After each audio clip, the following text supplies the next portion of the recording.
This program is funded through a More Perfect Union initiative of the National Endowment for the Humanities. Thank you for joining us today for the Connected Conversations program with the Idaho Humanities Council. I'm Robyn Achilles, Executive Director of Friends of Minidoka. Friends of Minidoka is the philanthropic nonprofit partner of Minidoka National Historic Site, a unit of the National Park Service located in Jerome, Idaho. During World War II, 120,000 Japanese Americans were forcibly removed from the West Coast and unconstitutionally incarcerated during World War II. 13,000 men, women, and children from Alaska, Oregon, and Washington were incarcerated at Minidoka. This month, we are commemorating the 80th anniversary of the arrival of incarcerees to the historic Minidoka War Relocation Center. Last week, Kurt Ikeda, Director of Interpretation and Education at Minidoka National Historic Site, shared information on the history and legacy of Minidoka. Today we have with us Dr. Donna Nagata, Professor of Psychology in the Clinical Science area at the University of Michigan, Ann Arbor. She will be talking with us about her research on the multigenerational impacts of the World War II incarceration on Japanese Americans, intergenerational processes, and historical trauma. Over to Dr. Nagata. Great. Thank you so much, Robyn, for the introduction. I'm going to go ahead and share my screen.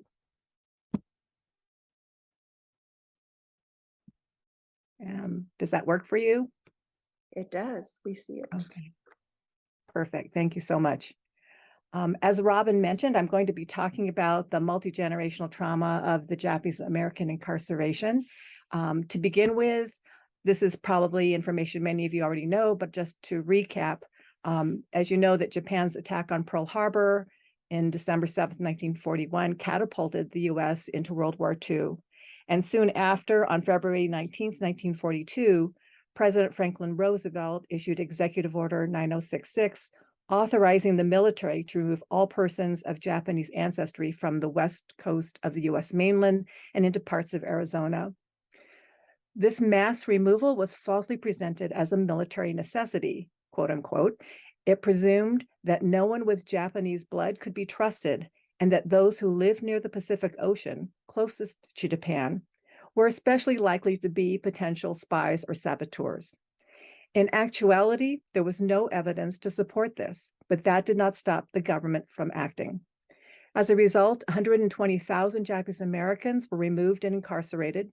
This included 90% of those living on the mainland, and infants to elderly. 2/3 were US citizens born in this country.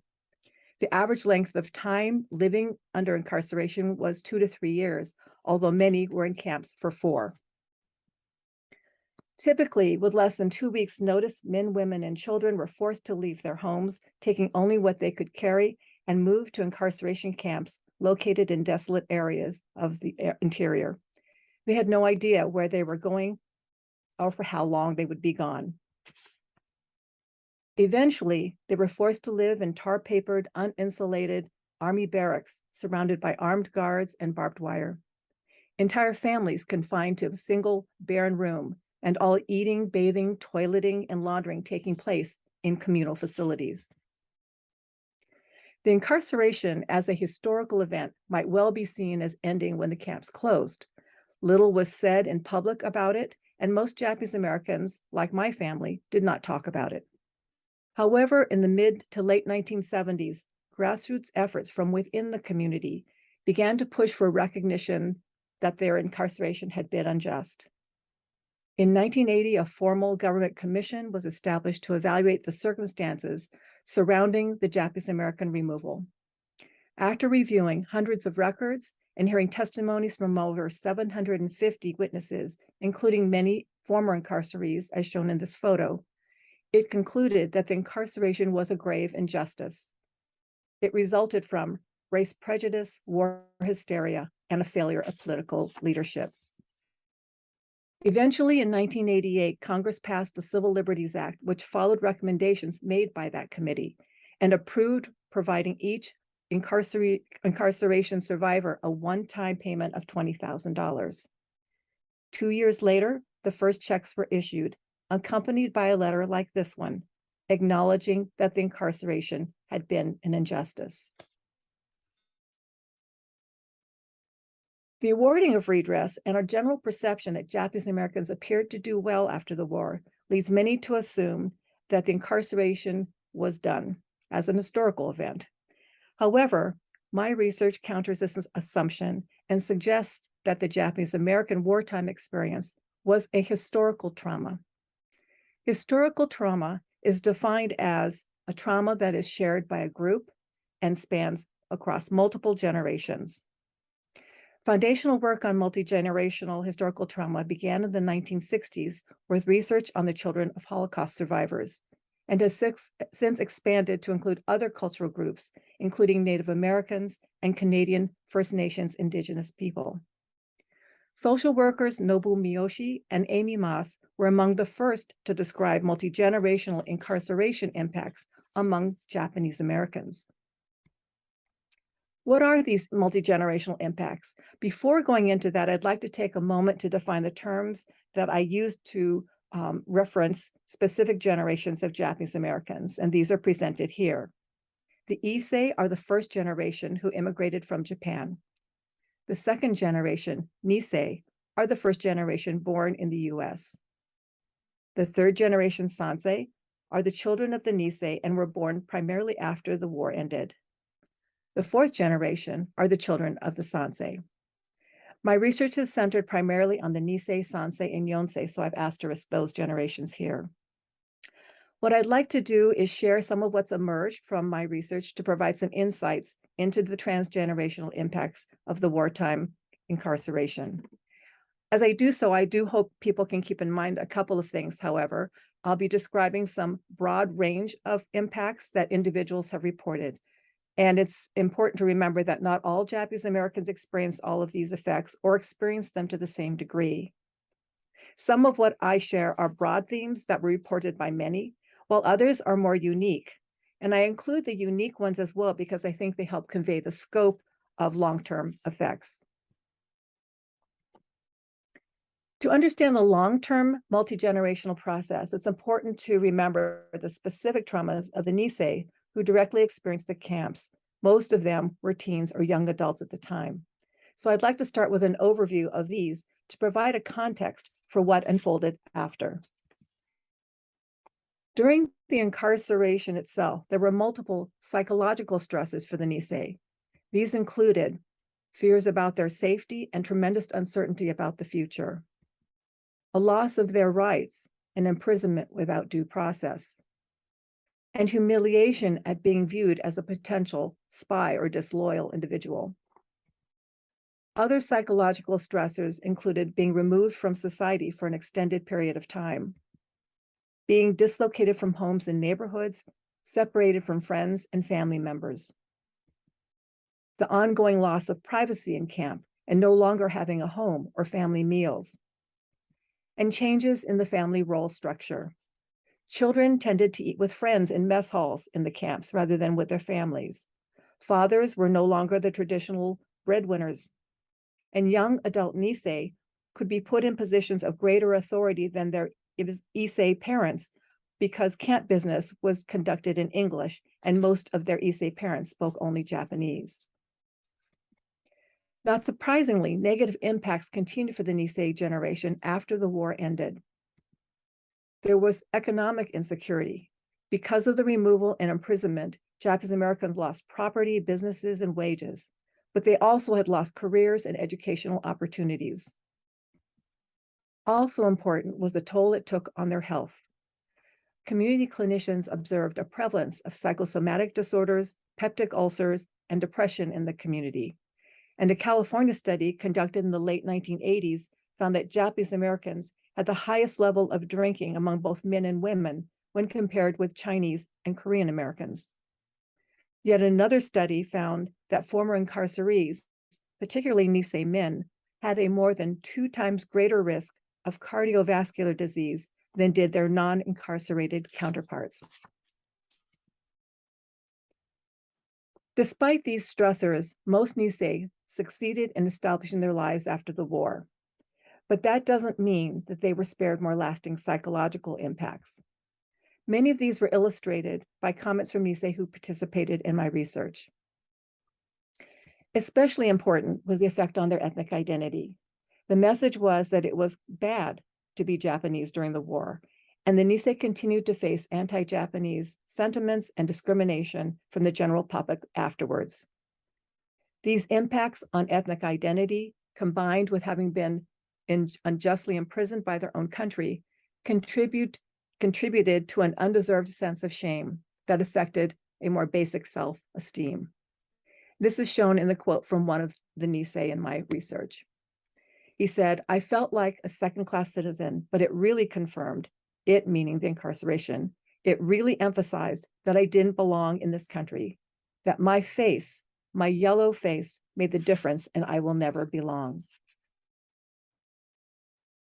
Additional impacts continue to reverberate at the community level. The disruption of incarceration led to the post-war diminishment of West Coast Japanese American communities that had been main ethnic enclaves. Intra-community tensions stemming from the incarceration also continued long after the war. While incarcerated, all camp inmates 17 years and older were required to answer what has come to be known as the loyalty oath. The questions asked about their willingness to serve in the armed forces of the United States, whether they would swear unqualified allegiance to the United States, and forswear allegiance or obedience to the Japanese emperor. Although a majority of incarcerees viewed this as an opportunity to express their loyalty and answered yes to the questions, there was also serious disagreement about how to respond to these problematic questions, as well as differences among some Yonsei men about resisting being drafted from the camps. Those who answered no to the loyalty questions or resisted the draft suffered not only severe consequences at that time for their stance, but also decades of ostracism by many in the Japanese American community who viewed them as having tarnished the image of Japanese Americans as a whole. The range of negative impacts are critical, but it's also important to share positive consequences that Nisei identified. First, living under confinement and hardship for such a long time, they develop bonds and lifelong friendships. Even late in their lives, many of the Nisei's closest friends are people they knew from camp. Some also felt that being forced to move away from the West Coast during resettlement expanded their perspectives beyond the ethnic enclaves that they had lived in before the war. Finally, there are Nisei who note the incarceration challenges forced them to grow up early, made them resilient when facing subsequent issues, and gave them a sense of purpose to push forward. The post-war coping of the Nisei was shaped by several factors. First, there was a pragmatic need to move forward and rebuild their lives after losing so much during and before the war. Japanese cultural values also influenced their coping. Two particular cultural phrases that characterize this influence are shikata ga nai, which translates into "it cannot be helped." It reflects an acceptance of things that are beyond your control and discourages dwelling on the past. And gaman, which refers to enduring and persevering through hardship. In addition, the Nisei coped by turning their attention toward raising their children and shielding them from the burden of knowing what had happened. The result of these coping approaches was a silence and suppression amongst most Japanese Americans about the topic of the camps, within and outside of their families. And a parallel silence existed in the general US society. Little attention was paid to what had happened. Instead, in the 1960s, Japanese Americans were held up as, quote unquote, a model minority who had risen above their wartime hardships. My own work, however, counters the belief that all was well after the war and suggests instead that there were a range of historical trauma impacts among third-generation Sansei born after the war to their Nisei parents who'd been in the camps. Some of these impacts reported by the Sansei, such as economic setback, or predictable. The loss of income, land, homes, and businesses impacted their Nisei parents and Issei grandparents, meaning that there was no family inheritance, or in the words of one of the interviewees in my study, no nest eggs to pass on. Sansei also reported, made perhaps less obvious, material losses of family heirlooms and photos.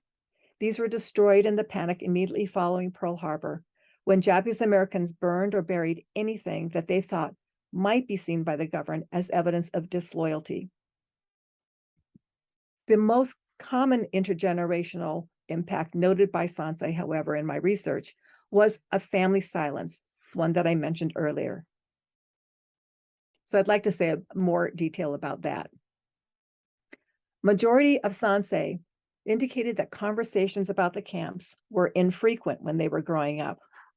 They also said that they were relatively brief, lasting an average of anywhere from 5 to 30 minutes, and that they did not focus on the incarceration as a central topic. Silence was more than just the absence of the conversation. It also included an awkward style of communicating that left the Sansei feeling confused and unsettled. Sansei noted that not only did their parents rarely talk about the camps with them in a focused way, but when they did talk, communications were vague and puzzling. Incarceration was typically mentioned very briefly as a reference point in time. That was before camp, or that was after camp. Most described their parents' overall tone as being curt and matter-of-fact, with an absence of emotion or bitterness, which to the Sansei seemed odd, because this seems like such a momentous and unjust time in their parents' lives. Communications about incarceration were also noticeably vague or obscure. Sansei described these communications as follows: superficial, oblique, left-handed, cryptic, and it occurred by osmosis. And several mentioned that they were puzzled that their parents shared only positive or funny anecdotes about that time. For example, remember when so-and-so tried to sneak back into the mess hall line and get an extra helping of food. This quote is a nice example of the nature of the silence. This person said, "It's like a skeleton in the closet, like a relative in the family who's alcoholic. Everyone tiptoes around it, only discussing it when someone else brings it up, like a family scandal." Although the Nisei wanted to move on with life and shield their children from the past, their offspring were still affected. Rather than silence representing an absence of something, it signaled to the Sansei the presence of something ominous and negative. This sense of foreboding contributed to an avoidance on the part of the Sansei as well, partly out of respect for their parents' privacy, but also because they wanted to avoid their own negative emotions. The result was the incarceration led to Sansei growing up with a gap in their own family history. A second key area of transgenerational impact was the accelerated loss of Japanese culture and language. Because the incarceration emphasized that being Japanese was a serious liability, many Nisei raised their Sansei children to be American and downplayed Japanese culture and language. This is clearly expressed in the quote from one of the Sansei in my research. "It affected the way they raised us. They encouraged us to do everything so-called American. We didn't do judo, we didn't do kendo, we didn't do anything Japanese." Another incarceration-related message from Nisei parents was that their children needed to do well in school and work. As a result, Sansei felt extra pressure to achieve and meet their parents' expectations, an extension of the Nisei's efforts to demonstrate worth to the broader society, as well as to uphold the reputation of the Japanese American community.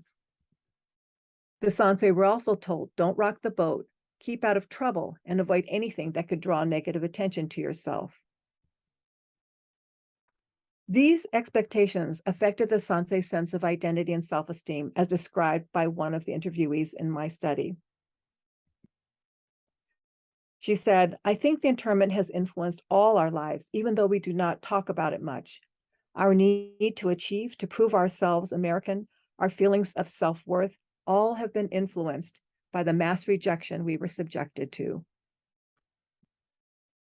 And despite the Nisei's efforts to avoid burdening their children with the camp past, Sansei reported that they still felt a intergenerational sadness or anger around the family's past incarceration. A sense of skepticism about the government was also expressed by some Sansei. Said one, "It's affected my whole feeling about this country. I no longer stand up at baseball games and say the Pledge of Allegiance. I'm real critical of the government. It's really because of what happened to my parents and grandparents." Although this comment illustrates a negative impact, the gap between U.S. democratic ideals and the incarceration injustice sparked some Sansei towards positive actions when they chose careers in law or community activism to address future social injustice. Sansei interviewees revealed some additional interesting impacts. One was the honoring of a parent's incarceration past by particularly choosing an educational or career choice to complete the goal of a parent whose life had been derailed by the camps. Other Sansei mentioned honoring their parents' past by following their camp-related behaviors and habits.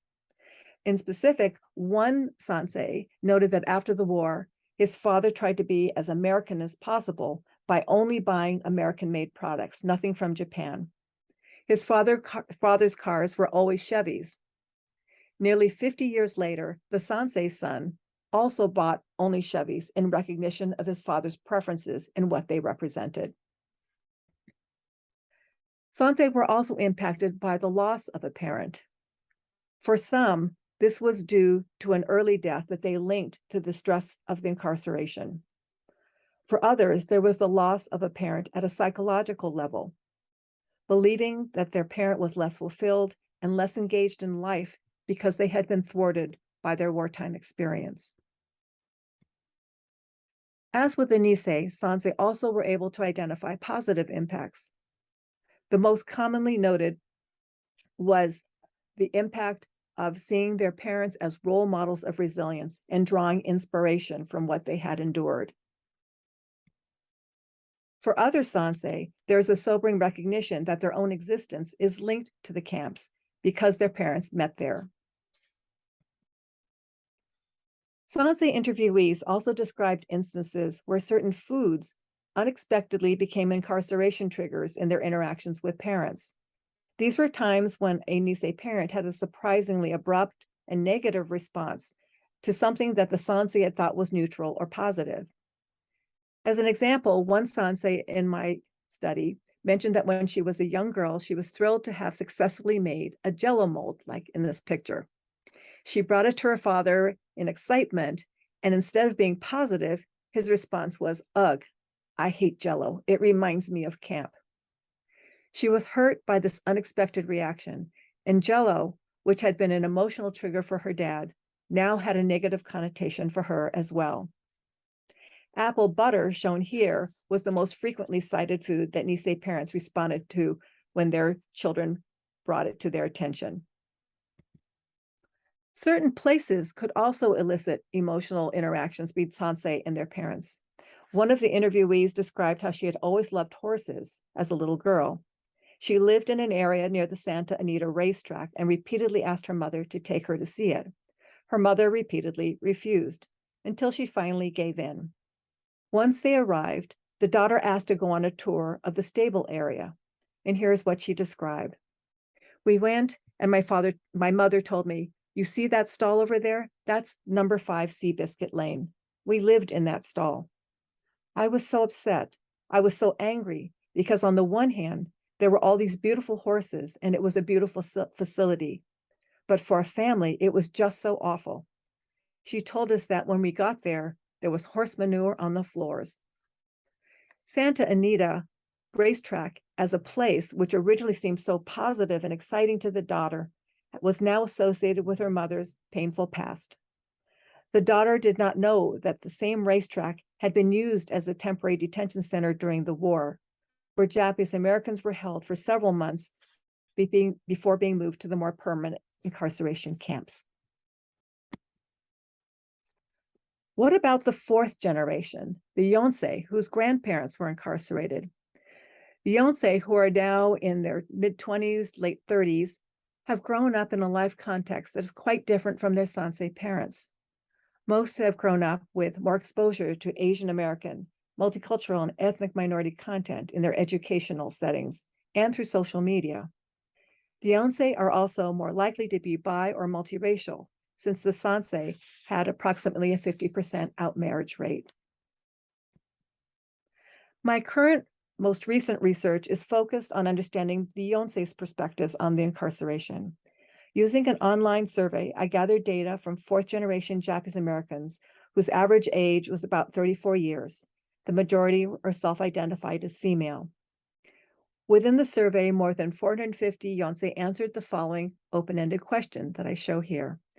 In what ways has incarceration affected your own life?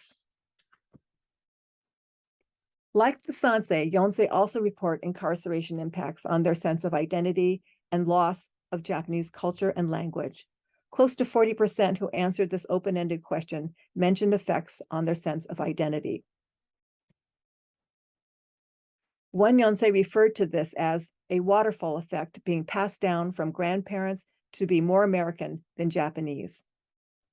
Another described it this way: my mom was cut from her traditions and culture, so she tried to raise us Americans, but it felt like a lie. I felt like I was robbed of having a real culture and a real identity.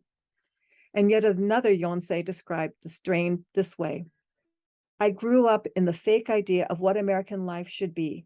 It felt like an act, like we were cast into the wrong roles, and that the life we were supposed to have was taken from us. About 28% of Yonsei also reported impacts on their family dynamics. Most frequently, like with the Sansei, this was represented as the family silence. And this quote from a Yonsei is very similar to what you would have seen for Sansei. I got passing references and hushed conversations about the camps, and I never really understood the full impact of it on my family. And when my interest was piqued regarding my family's past, the grandparents and grandaunts and uncles who lived through it were either passed away or didn't want to talk about it. Others described emotional distance or difficulties in managing closeness in their family. Said one, I don't have as much emotional intimacy with family members due to their own survival traits passed down from the ancestors who were incarcerated. Another shared, I think my grandparents were conditioned to be very controlled in terms of expressing their emotions because of how they felt they needed to just suck up what happened to them in the camps and during my grandpa's time in the 442nd. That carried over into the way they raised their kids and the way my mom raised my sister and me. We can be quite repressed some ways, especially when it comes to our own suffering. And another Yonsei described it this way: the generational torment has sifted its way into my generation. Much of the pain is palpable in the offspring of those incarcerated.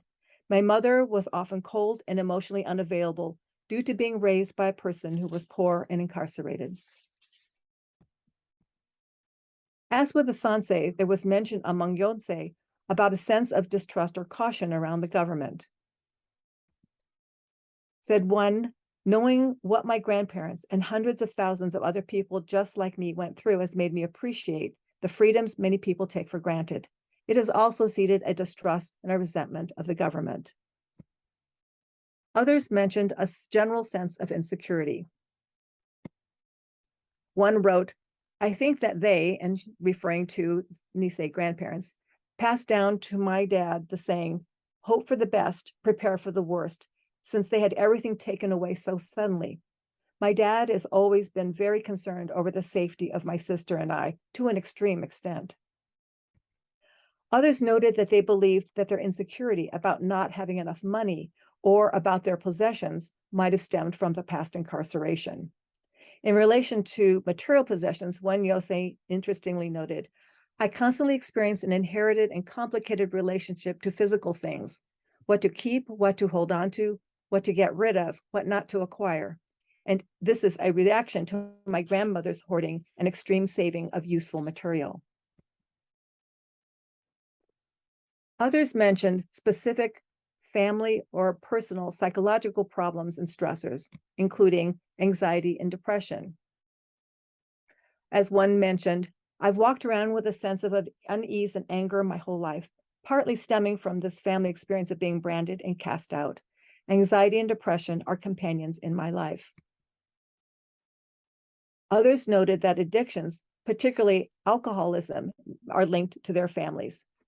With regard to alcoholism, one Yonsei wrote, "I think I could have had a better relationship with my grandfather had the incarceration not happened. He was very scarred afterward and became an alcoholic." And others mentioned hoarding as well, which I mentioned previously. At the same time, nearly 30% of Yonsei mentioned that they have a sensitivity and a commitment to issues of social justice linked to the incarceration. Said one, "The incarceration is a defining moral compass for my activism, and I endeavor to educate the public about the Japanese American experience so that future generations do not experience the low self-esteem and other issues I had growing up." Other Yonsei expanded this to broader issues. Said one, "I think it's made me much more empathetic towards others facing racial and social injustice. It motivates me to get involved fighting injustice that's happening today." And this photo shows young Japanese Americans in support of Black Lives Matter. Like the Sansei, there are Yonsei whose careers have been linked to the incarceration as well. This includes social justice work, as I mentioned, but also academic study and creative art. Also similar to the Sansei, Yonsei respondents express positive impacts of pride and inspiration, as expressed in this person's comments. "I am thankful for my great-grandparents and grandparents' resilience to overcome their hardship to provide for their families. I'm thankful for the hard work of my parents to continue building a better life for me. I'm thankful to be Japanese American because of my family's love, strength, and resilience. To be Japanese American is to not give up, never stop persisting, always stand up for what is right, and always overcome." Finally, Yonsei also describe an active reclaiming of their culture and history by researching their family history and learning about the incarceration, learning how to cook Japanese food, visiting the camp sites or going on camp pilgrimages, and joining Japanese American organizations. One Yonsei also mentioned taking a concerted effort to travel to and integrate into the Japanese American, even though they lived in a predominantly white community. As I mentioned earlier, Yonsei are more likely to have mixed Japanese heritage than the Sansei generation. Almost twice as many respondents in my study self-identified as being Japanese and European descent specifically, compared with those who were solely identified as being Japanese heritage. Several of these individuals described the role of incarceration in their lives. One person specifically referenced the connection between incarceration and identity in several ways. She said, one, it made me fully embrace both parts of my identity. Also, it helped me feel a sense of solidarity with Japanese Americans as a community. And finally, learning that anyone with a blood quanta as low as 1/16 were rounded up and put in camps made me realize that it could have been me, that to white America, I am not white. Another Yonsei noted feeling a connected sense of stigma to the incarceration, noting that as a mixed race individual, I was a minority within this minority and lacked the vocabulary to navigate my complicated identity. The incarceration and anti-Japanese racism in general created a deeply negative stigma around Japaneseness. And until I left for college, I felt ashamed about this part of my heritage. I had nothing positive to associate with it, and it was a constant source of bullying and otherness that I experienced growing up. Another Yonsei noted a sense of disconnection on two levels. First, she felt a disconnection from her Japanese identity that stemmed from the camp-related assimilation forced onto her family.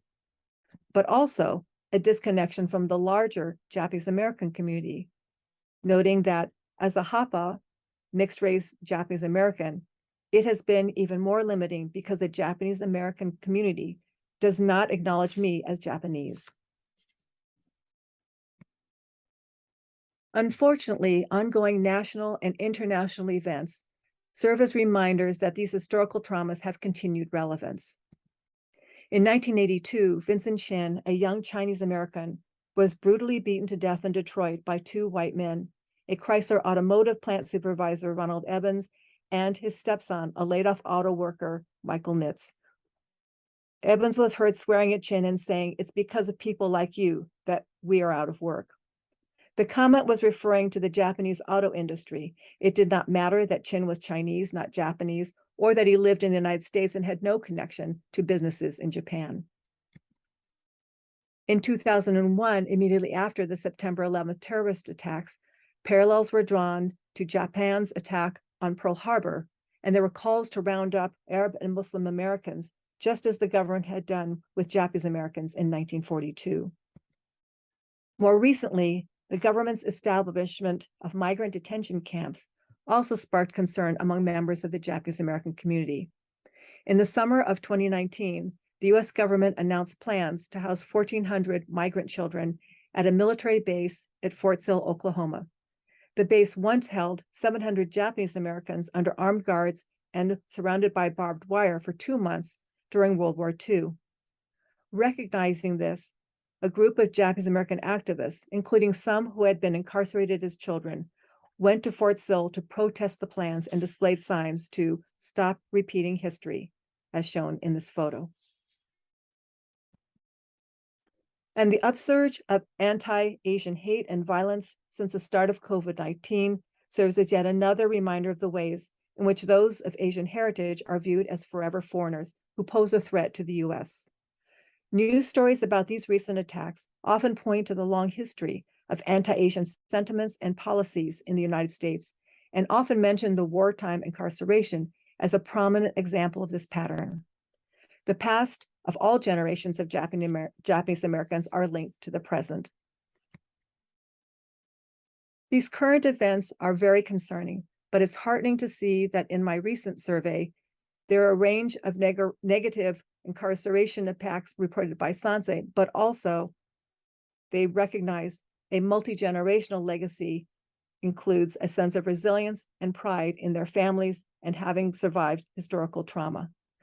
Hopefully, these strengths, along with the Yonsei's interest in social justice and efforts to educate others about what happened, will help to address not only current but also future challenges. I would just like also to take a minute to acknowledge the many sources of support that I've received over the years that I have conducted this research with Nisei, Yonsei, and Yonsei. Without their help, this would not have been possible. And particularly to all those who have participated in the study or helped it in some way, my deepest thanks to them as well. Thank you.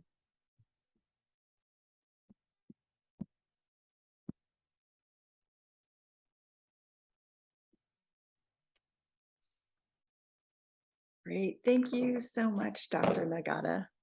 Really appreciate your research and your presentation. I thought I would just ask you a few questions as a follow-up to your presentation.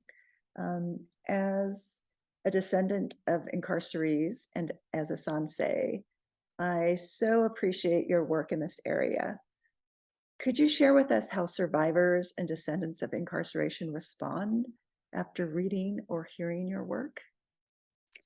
Sure. Thanks for that question, because I think what it helps is, I guess, highlight that research is an interactive process, So one thing that has happened in doing this work is I've really felt so grateful for not only the support of the community, but for those people who jumped in and really contributed. One of the things that I have gotten feedback on, particularly from Yonsei and Yonsei, is they really feel seen by the work that I'm doing. It's rare that they see research that speaks to something that they've personally experienced around the issue of the camps. And so I think words like feeling seen or I feel really affirmed, those are some common responses that people have had when they either read about the work or have participated in my study. And I think related to that, they've been grateful to have this put out there, that this story is important, and to have it recognized, I think they take that to heart. So that's been really positive. The other interesting thing is the Yonsei study was done online, but my previous research with the Sansei and Nisei were done quite some time ago when it was a paper pencil survey, and it required people to mail these big packets back to me. They had stamps attached, but it took that old school mail back method. But what that allowed for is for people to send additional things. So I was just taken by some of the Nisei sent me books that their families had sort of self-published about family history and included that. Other people included lists of other folks they thought might be interested in participating. One person actually sent back their survey with a $5 bill and said, I hope that this, small amount can help support your research. I think it's really important.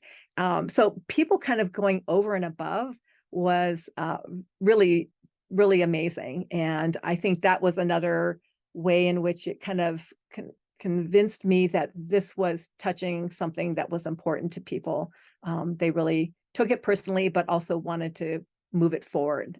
So I guess those were the sort of summary things that came to mind in terms of reactions and responses.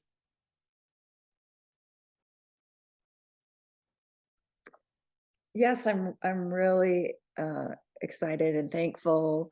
Our next series in this, our next webinar in the series will be a panel discussion with Nisei, Sansei, and Yonsei descendants. And they'll be watching your presentation and then discussing their own family experiences and their reactions to your work. So I'm really excited to hear from them as well. Great. So I hear my family story and my own story in the themes that you found. However, we know there are differences and layers to the incarceration experience. Could you speak to some of the exceptions to the themes and to the sub-themes? Yes, I absolutely. This is a really important. What I present are these broad kind of findings, and they don't touch on everyone's experience, and by all means don't typify, across the whole group. So I'm really glad you're asking about that. I would say that even though, for example, the theme of silence is one that I find comes up very often, and for the majority of participants who have been in my studies, there are families who did speak about it openly and did express their anger. So I think that's one layer that I haven't dug into, but would be interesting for someone who wants to pursue that, is really understanding what those experiences were like. How is it that people did have actual conversations and felt comfortable? Because I think that is important to know about. So I would say that's one area. The other thing that's interesting, though, is my research is heavily on interviews and then coding themes from interviews, but also I have quantitative data. And in my Sansei study, I did both. I had an interesting quantitative finding was that that Sansei who reported having more frequent conversations about camp within their families were also the ones who were more likely to report higher experiences of anger and sadness around the incarceration. So it's sort of like there's this double-edged sword, I guess, about what the communication impact can be. I mean, silence clearly wasn't desirable, as a lot of my interviewees and people reported, but the more you know, then potentially you also know more about the injustice, and that can engender, right, maybe being more connected to the anger and negative emotions about what happened. So that was an interesting kind of parallel finding in the quantitative part of the work that I did. And the other thing I think that's important, even though I'm highlighting these historical trauma, if you will, kind of downstream impacts, there are people who had no reported impacts. They're in the minority, but for example, in my Yonsei survey that I just did, I think there was a bit less than 3% of those who answered that open-ended question with the comments of, it really didn't impact me that much. I don't see it as having that huge of a place in my life. But they're a really small percentage compared to those who really went to some lengths to talk about it. That said, importantly, across all my studies, these are people who've chosen to react, or rather to respond to a survey about the incarceration. So, and they are also largely participants who may have been recruited from Japanese American organizations, because that was the way I was able to get the word out that the study was being done. And so those people also are more likely to be connected to these topics. And it probably has more relevance potentially to them than if we had a random way to generate people for the work. So yes, there are people who say it happened, it was a bad thing, but I'm in, my space right now doesn't feel particularly impacted by that. So I think that's important. The other thing about layers is I picked up on that word when you mentioned it. It reminded me of one of the interesting parts about doing this research. This is around doing interviews. So I've done interviews, not with Yonsei, but I've done them with Nisei and Sansei. And inevitably, when I would begin these interviews, people would say, they would be kind enough to agree to do it, but then would say, I'm happy to help you out, but I really have not much to say. Other people had way worse experiences or more interesting experiences. My family did pretty well. Nothing to report here would sort of be the feel to it. And then I would keep probing and asking questions. And across the board, eventually things would emerge, So layers to me is also the layering of how people think about this experience in their lives. And a really powerful example that came across when I was doing an interview with a Nisei woman, she said the same thing, my life is pretty nondescript, the camps didn't really affect me. It wasn't bad at all. And then she said, late in the interview, as we continued to get some information, she said, oh, I do remember now something on that day, because I had asked for what was happening on the day that, you left your homes and information like that. She said, I just remembered that I had to leave behind my bicycle. And she said, I had just gotten it. I was so excited. And I was just, really upset that I would have to leave it behind. And so she suddenly realized this thing was upsetting and traumatic for her as a little girl, because one of the things that she had said early on is, since I was so young, it didn't impact me. But as she made this realization, she began to get very tearful and her emotion came back. And so I think that's another example of layers in doing this work that has been really informative. Well, I think that's so interesting, and I think you touched on this a little bit, but I also wonder, as people go through this process, as they're discovering and talking about it, where something that's been suppressed for so long, how it may bring up additional issues for them. So I think I mentioned to you earlier, I had attended a Day of Remembrance event in Seattle many years ago, and Gordon Hirabayashi, one of the resistors at the time, was speaking. And then during the question and answer and discussion period, someone had stood up and was extremely tearful, so emotional, and talked about how he admired Hirabayashi so much and how he felt so guilty about not speaking up. and how he said he felt like he needed to go because to camp because his parents didn't speak English and he wanted to take care of them. And so I think as we went through kind of the movement in the 80s for the apology and reparations and the Civil Liberties Act, it must have brought up additional traumas that people started feeling in addition to the traumas of being incarcerated. Did you find any, were there any themes around that in your research as well?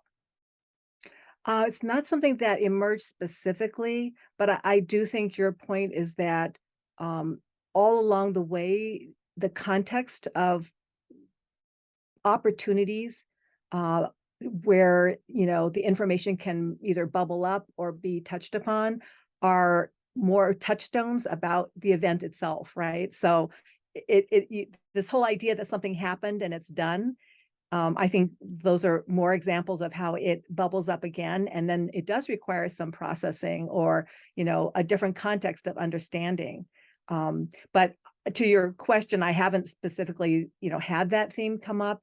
I think most people sort of took this, you know, and I did not do research on people who participated, you know, in the actual hearings, but that would have been very powerful as well. And just to follow, one last follow-up question was that, what do you hope to study next? Well, I still have my next is continuing to dig into the Yonsei study that I've collected data for. The findings that I've shared today are based on that open-ended question, right? So basically, people were allowed to spontaneously type text into their online survey before they submitted it. And that thing that means is that the themes, when I say, you know, X% reported this, that's really just coded from people who said that was in their response. It doesn't mean there might be many others who would agree, oh yeah, if I thought about that, I would have said, yes, that happened as well. So this is really spontaneous. What do you put, right, to this open-ended question? So that's what those findings have been based on.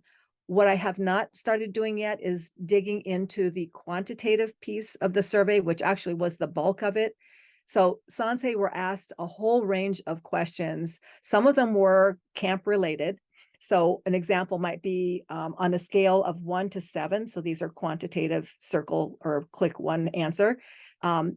The question might be, the incarceration had a positive impact on my upbringing. And then they have to indicate 1 to 7, strongly disagree, strongly agree.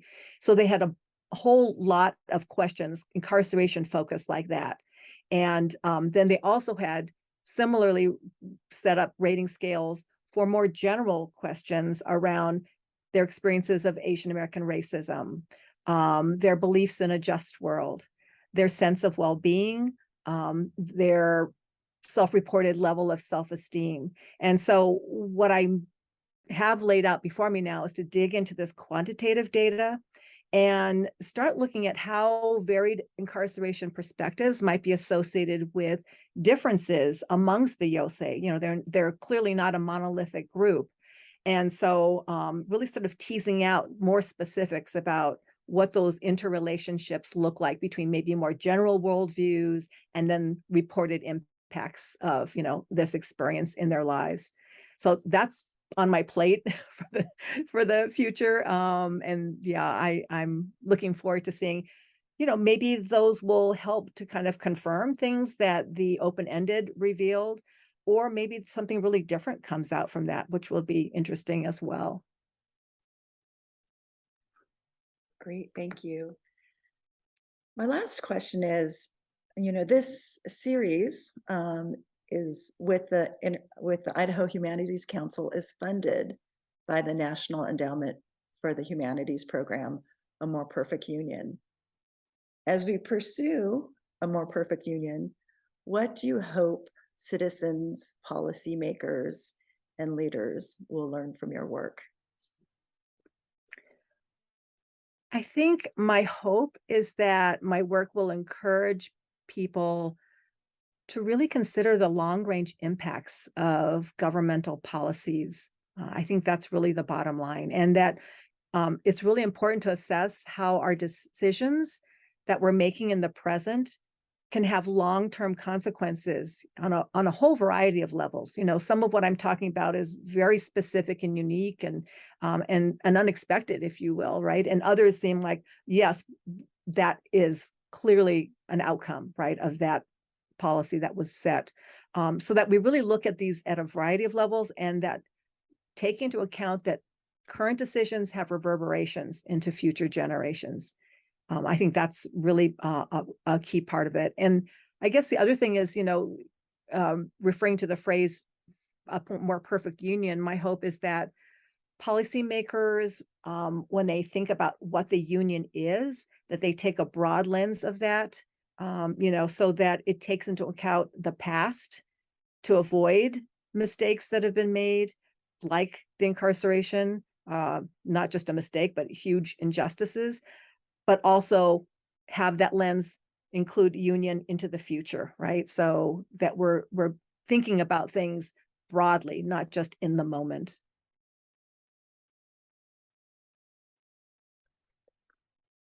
Thank you so much, Dr. Nagata, for joining us. This was an incredible session with you, so I really appreciate it. Thank you As I for having me. mentioned, yes, thank you so much. As I mentioned in the last of this 3-session series with Idaho Humanities Council, we will have a panel of 3 generations of Minidoka survivors and descendants who will discuss their experiences related to the legacy of incarceration and how Dr. Nagata's work resonates with them. And this will be available at the end of this month. We also hope viewers will come visit us at Minidoka National Historic Site in Jerome, Idaho. The Visitor Center is open for the season, and tours with park rangers are available through Labor Day weekend. To learn more, you can visit the Minidoka National Historic website. A last thank you to the Idaho Humanities Council for including Friends of Minidoka and Minidoka National Historic Site in the Connected Conversations program. We deeply appreciate their support and partnership in telling the lessons and legacy of Minidoka.